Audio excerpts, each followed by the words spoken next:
we're putting together a rover, and this is what it will look like when it gets to Mars. But before we get to this point, we've got to put Mars 2020 together.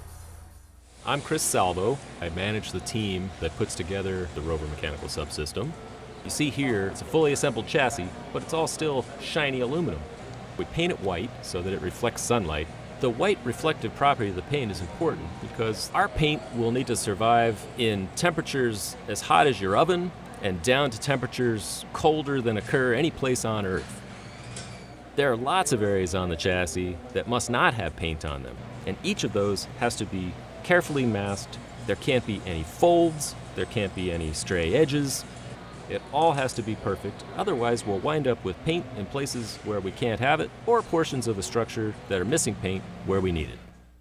Here we are rolling up to the paint building. This very special formulation of paint has to live through all of the difficulties of getting to Mars, shaking on the launch vehicle, as well as existing on the surface of Mars in the hot and cold cycles. For the paint to work right, it has to be just the right thickness and evenly applied. To prepare the aluminum surfaces, we have to make sure they're very clean. The shiny aluminum surface is then reduced to more of a scuffed surface that's ready to accept paint. This generates dust as well. That all has to be cleaned and vacuumed off so that we don't have any particles that are going to get under the paint and keep it from adhering or cause it to flake off. There are rules for the application of this paint that include things like a time limit between when you scuff the surface of the aluminum and when you have to apply the paint. Like most of the assembly of the rover, the painting process is not fully automated like you might see in a manufacturing plant because we're building one-of-a-kind machines. When you send a spacecraft into space, all of what we call the volatile materials that you take with you, water that's absorbed into things, or other chemicals, tend to come out in the vacuum of space, and they float around and redeposit on surfaces where you don't want.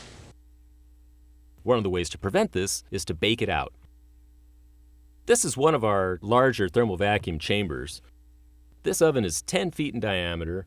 We cook out all of those chemicals that might cause us problems later. After the baking, we need only to deliver it to the assembly facility. We have to keep it clean, so we put it in a double bag.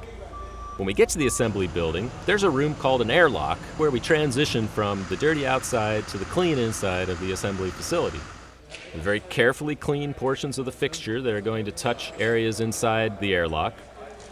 The outer bag got dirty outside, so we take that off and throw it away, and the bag inside is relatively clean. Then we're ready to leave the airlock and come into the main assembly facility. The descent stage and the cruise stage are here already. The rover now joins them so that the whole spacecraft can be put together and readied for Mars. We can then remove the inner bag. This is a big moment. All the components that will control the actions of the rover, all the instruments that will be looking for things on Mars, go inside this chassis as it forms the foundation for the entire rover. Starting from a pile of aluminum panels, it took 4 months and over 5,000 work hours to get the chassis to this point. It'll take another 3 or 4 months in the assembly facility to turn this chassis into something that looks like a completed rover.